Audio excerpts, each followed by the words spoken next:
6월 16일 말씀 묵상하겠습니다. 함께 기도하겠습니다. 하나님, 우리가 약자에게 강하고 강자에게 약한 자 되지 않기 원합니다. 우리가 사람 앞에 서지 않게 하시고 날마다 하나님 앞에 서는 자 되게 하여 주시옵소서. 또한 우리가 하나님께 받은 은혜와 사람들을 통하여 주신 은혜를 기억하고 그 은혜에 감사하며 감격함으로 반응하는 자 되게 하여 주시옵소서. 예수님 이름으로 기도했습니다. 아멘. 오늘의 말씀은 사무엘상 25장 1절부터 22절까지의 말씀입니다.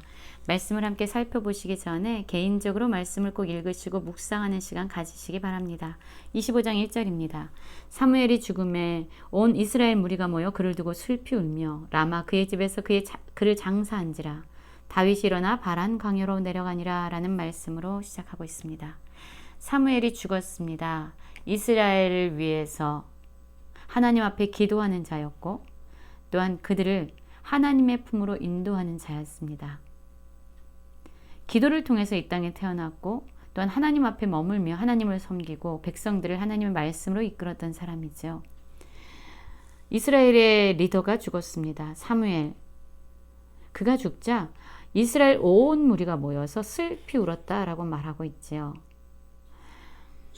사무엘의 죽음이 모든 사람들에게 슬픔이 되었던 것입니다. 우리도 이제 주님 앞에 가는 그 죽음의 순간에 사람들의 평가와 또한 하나님의 평가가 우리에게 내려질 것입니다. 우리의 죽음을 사람들은 어떻게 평가할 것이며 또한 하나님께서는 어떻게 우리를 바라볼 것인지 우리는 매 순간 우리 자신의 삶을 돌아보면서 살아야 될 것입니다.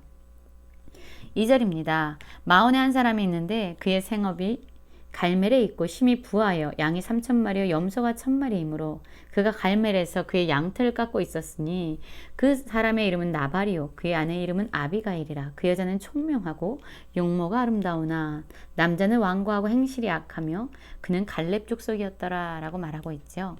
이제 나발에 대한 이야기가 시작되고 있습니다. 나발이라는 사람은 어떤 사람이었습니까? 갈렙 족속이었고요.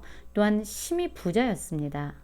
많은 가축을 가지고 있었어요. 그러나 그의 인격, 그의 모습은 완고하고 행실이 악하였다라고 말해요. 반면에 나발의 아내였던 아비가일은 총명하고 용모가 아름다운 여자였습니다. 4절을 보면은요. 다윗이 나발이 자기 양털을 깎는다 함을 광야에서 들은지라. 다윗이 이에 소년 10명을 보내며 그 소년들에게 이르되 너희는 갈멜로 올라가서 나발에게 이르러 내 이름으로 그에게 문안하고 그 부하게 사는 자에게 이르기를 너는 평강하라. 내 집도 평강하라. 내 소유의 모든 것도 평강하라. 내게 양털 깎는 자들이 있다 함을 이제 내가 들었노라. 내 목자들이 우리와 함께 있었으나 우리가 그들을 해하지 아니하였고 그들이 갈멜에 있는 동안에 그들의 것을 하나도 잃지 아니하였나니 라고 말하고 있습니다. 이 당시에 양털을 깎는다라는 것은요, 일종의 축제와 같았습니다. 커다란 잔치를 벌이고 가난한 사람들을 돕는 기간이었어요. 그랬기 때문에 다윗은 나발이 양털을 깎는다는 소식을 듣자 그에게 소년 10명을 보내서 이제 자신들을 도와줄 것에 대해서 요청하게 됩니다. 그리고 그들의 사람들이 그 나발의 목자들이 다윗의 사람들과 함께 있을 때 다윗이 그들에게 얼마나 해함을 받지 않도록 잘 섬겨줬는지에 대해서 말해주고 있습니다. 내 소년들에게 물으면 그들이 내게 말하리라. 이 나발의 목자들에게 물으면요, 다윗이 그들을 얼마나 잘 섬겨주었는지에 대해서 말해줄 정도로 그들이 증인이다 라고 말하고 있어요. 그런즉 내 소년들이 내게 은혜를 얻게 하라. 우리가 좋은 날이 왔은즉 내 손에 있는 대로 내 종들과 내 아들 다윗에게 주기를 원하노라 라고 말해요. 이것이 다윗의 요청 내용이죠. 어떤 내용이죠? 그렇습니다. 은혜를 얻게 하라 라고 말하고 있어요. 우리가 내 목자들이 들에 있을 때에 얼마나 너희들을 안전하게 지켜주었는지 알 것이다. 그러니 이제 이 축제와 같은 날 가난한 자들 우리에게 너의 은혜를 나눠주어라 라고 요청하고 있어요. 그래서 다윗의 소년들 10명은요 다윗의 이 말을 듣고 나발에게 가서 그대로 전하게 됩니다.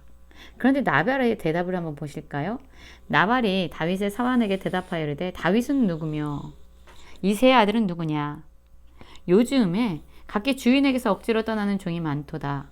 내가 어찌 내 떡과 물과 내 양털 깎는 자를 위하여 잡은 고기를 가져다가 어디서 왔는지도 알지 못하는 자에게 주겠느냐 한지라 라고 말하고 있습니다. 여러분, 나발은요, 다윗의 도움을 얻고 그의 가축을 하나도 잃어버리지 않고 온전하게 보존할 수가 있었던 사람입니다. 다윗의 많은 도움을 얻었고요. 그것은 나발의 목자들이 증언할 수 있을 정도로 확실한 일이었습니다. 그런데 이 은혜를 구하러 온 다윗의 소년들에게 나발은 다윗을 마치 주인을 버리고 도망다니는 그런 불황자로 취급을 하고 있습니다. 그리고 자기는 다윗을 알지 못하고 내 떡과 물과 내 양털 깎는 자를 위해서 잡은 고기를 줄 수 없다라고 인색함으로 반응하고 있습니다. 여러분, 우리가 하나님에게 받은 은혜든 또한 사람들을 통해서 우리가 얻은 은혜든 우리는 기억해야만 합니다. 우리의 태도는요, 그들이 베푼 은혜에 대해서 감사하는 마음을 갖는 것입니다. 그런데 이 나발은요, 그가 받은 은혜에 대해서 배은망덕하게 인색함으로 대하고 있습니다. 이 다윗의 소년들이 그의 은혜를 입으러 갔다가 완전히 그에게 이러한 좋지 않은 대우를 받고요. 소년들이 돌아가서 자기 길로 행하여 돌아와 이 모든 말을 다윗에게 전하게 됐죠. 여러분, 이 말을 듣자 다윗이 어떻게 행동했을 것 같습니까? 13절입니다. 다윗이 자기 사람들에게 이르되 너희는 각기 칼을 차라 하니 각기 칼을 차매 다윗도 자기 칼을 차고 400명가량은 데리고 올라가고 200명은 소유물 곁에 있게 하니라. 하인들 가운데 하나가 나발의 아내 아비가일에게 말하 이르되 다윗이 우리 주인에게 문안하러 광야에서 전령을 보냈거늘 주인이 그들을 모욕하였나이다. 우리가 들에 있어 그들과 상종할 동안에 그 사람들이 우리를 매우 선대하였으므로 우리가 다치거나 잃은 것이 없었으니 우리가 양을 지키는 동안에 그들이 우리와 함께 있어 밤낮 우리에게 담이 되었음이니라 라고 말하고 있습니다. 이 나발의 하인들은 알고 있었던 거예요. 다윗의 사람들과 이 다윗이 얼마나 자신들에게 선대했는지, 그 다윗의 섬김으로 말미암아 그들이 하나도 잃지 않았고 한 번도 다친 적이 없다라는 것을 그들이 고백하고 있습니다. 다윗과 그의 사람들이 양을 지키는 동안에 밤낮 그들에게서 담이 되고 그들의 안전한 울타리가 되었다라고 고백하고 있어요. 그럼에도 불구하고 이 나발은 그들에게 받은 은혜를 잊고 오히려 그 은혜에 대해서 감사함으로 반응하기보다는 모욕하고 그들에 대해서 하찮게 여겼다. 이 내용을 바로 아비가일, 나발의 아내에게 전하고 있습니다. 그런데 놀라운 것은요, 바로 다윗의 모습입니다. 다윗이 나발에게 이런 모욕적인 이런 태도로 대접을 받자 다윗은 각기 일어나서 그의 사람들에게 칼을 차라고 말합니다. 그래서 이제 자신들의 그 은혜에 대해서 배은망덕하게 대우하고 있는 이 나발을 죽이기 위해서 자기의 사람들을 지금 올려보내고 있는 것입니다. 다윗이 어떤 사람이었습니까, 여러분? 하나님께 기름 부은 자였던 사울에게는요, 참으로 선대했던 사람입니다. 모든 것이 하나님이 감찰하고 계시며 모든 것을 아신다. 나는 보복하지 않겠다. 원수 갚는 일은 오직 하나님께 달린 것이다. 라고 사울을 용서하고 그를 선대했던 사람이 아닙니까? 그런데 지금 이 나발에게 사실 이름도 없는 사람이에요. 부요하지만 자기 스스로를 지킬 힘도 없는 사람입니다. 그런데 이 나발에 대해서 다윗은요, 엄청나게 분노하고 있습니다. 그의 이런 모욕적인 행동에 대해서 그는 바로 보복하기 위해서 일어나고 있습니다. 칼을 차고 있는 것이죠. 다윗 안에 바로 이런 모습이 있습니다. 우리도 다윗과 같은 모습을 가질 때가 많아요. 약자에겐 강하고 강자에겐 약할 때가 많습니다. 강자에게든지 약자에게든지 우린 사람 앞에 서면 안 되고요. 모든 것을 아시고 모든 것을 심판하시고 모든 것을 감찰하시고 공의롭게 행하실 하나님 앞에 서야만 우리는 우리 마음을 지킬 수 있습니다. 또 우리는 나발과 같은 때가 얼마나 많습니까?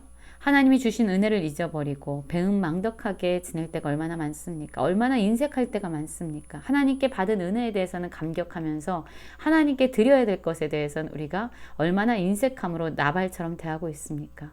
또한 사람에게 받은 은혜, 그것을 당연시하면서 그들에게 은혜를 베풀기는커녕 인색함으로 나아갈 때가 얼마나 많습니까?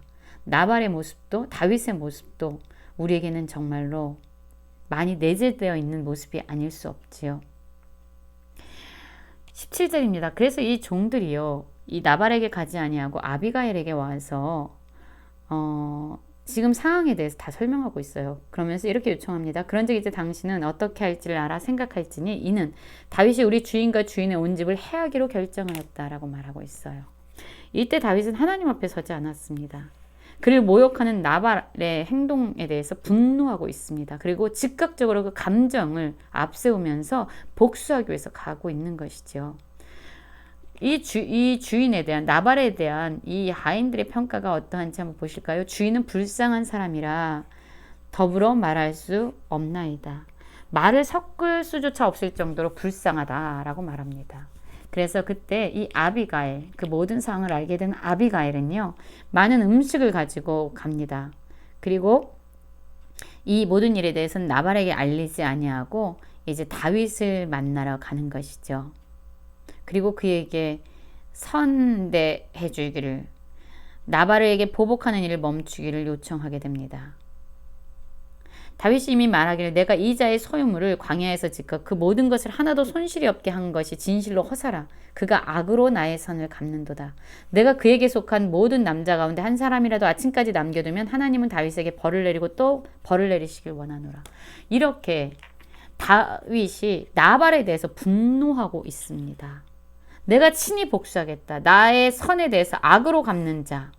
그러나 사실 사울 역시 그러지 않았습니까? 그럼에도 불구하고 사울에 대해서는 용서가 쉽게 됐지만 나발에 대해서 용서하지 못하는 다윗의 모습을 보고 있어요.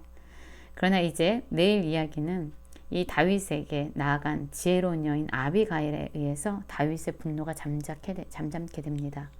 여러분, 우리는 날마다 하나님 앞에 서 있기 원합니다. 그래서 하나님이 뜻하시는 대로 우리 감정이 하나님의 말씀보다 앞서지 않기 원하고, 또한 나발처럼 자신이 받은 은혜에 배은망덕함으로 나아가는 자가 아니라 은혜에 대해서 감사하고 감격하며 반응할 수 있는 모든 성도님들 되시길 간절히 기도합니다.